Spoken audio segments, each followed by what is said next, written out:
ከዚህም ደግሞ በተለይ ሐዲስ በየትኛው ማጋጣሚ ላላችሁ ሴቶቼ ትልቅ ተስፋ ነው። ወንድ ልጅ ብዙ የታዘዘው ነገር አለ። ሴቶች ግን እነዚህ አራቱን ነገር ካሟሉ የጀነትን ድርሻ የሚያገኙበት ሐዲስ ነው። አቡ ዳውድ በዘገበው ሐዲስ ነቢያችን ሰለላሁ ዐለይሂ ወሰለም ምን አሉ? መን ሰለት ኸምሰሃ አሉ፣ 5 ወቅት ሰላት የሰገደች፣ ወሳመት ሸህረሃ ረመዳንን የጾመች፣ ወአጣት ዘውጀሃ ባሏን የታዘዘች፣ ዩቃሉ ለሃ ለሷ ይባልላታል፣ ኡድኹሊ ግቢ ጀነትን ግቢ ይሏታል።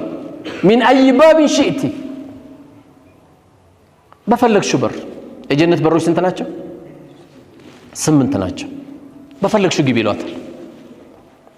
አንድ ወንድሜን ሐዲስ ሰማና በሆነ አጋጣሚ ከመስጊድ አዳምጣ ስንወጣ ወላሂ ባለቤቴ የጀነት ናት አለኝ። ምንም አልጠራጠርም አለ።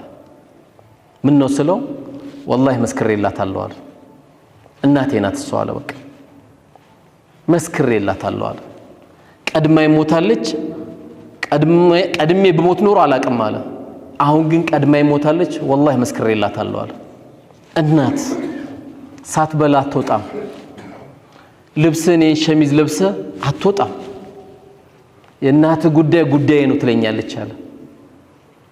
አሁን ብዙም ጊዜ የዚህ አይነት መልካም ነገሮች ሲወራ በዚህ ዘመን ፉገራ ይመስላል አይደል? ታዲያ እንዴት ነው ሴቶቹ ጀነት የሚገቡት? የባሏ ጉዳይ ካል አንዳንድ ትንሽ ወጣ ያሉ ሴቶች አይጠፉም፣ ሁሉም ግን አይደለም።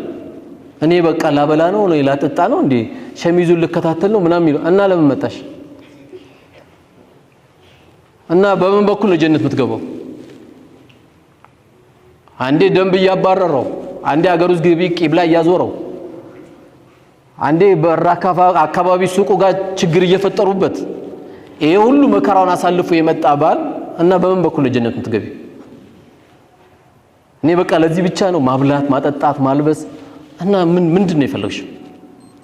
አላህ በማብላት በማጠጣት በመከደምሽ ፍራሽ በመጠበቅሽ ጀነት የምታገኝ ከሆነ ከዚህ በለጠ ላንቺ መታደል አለ እንዴ? የለም እኮ።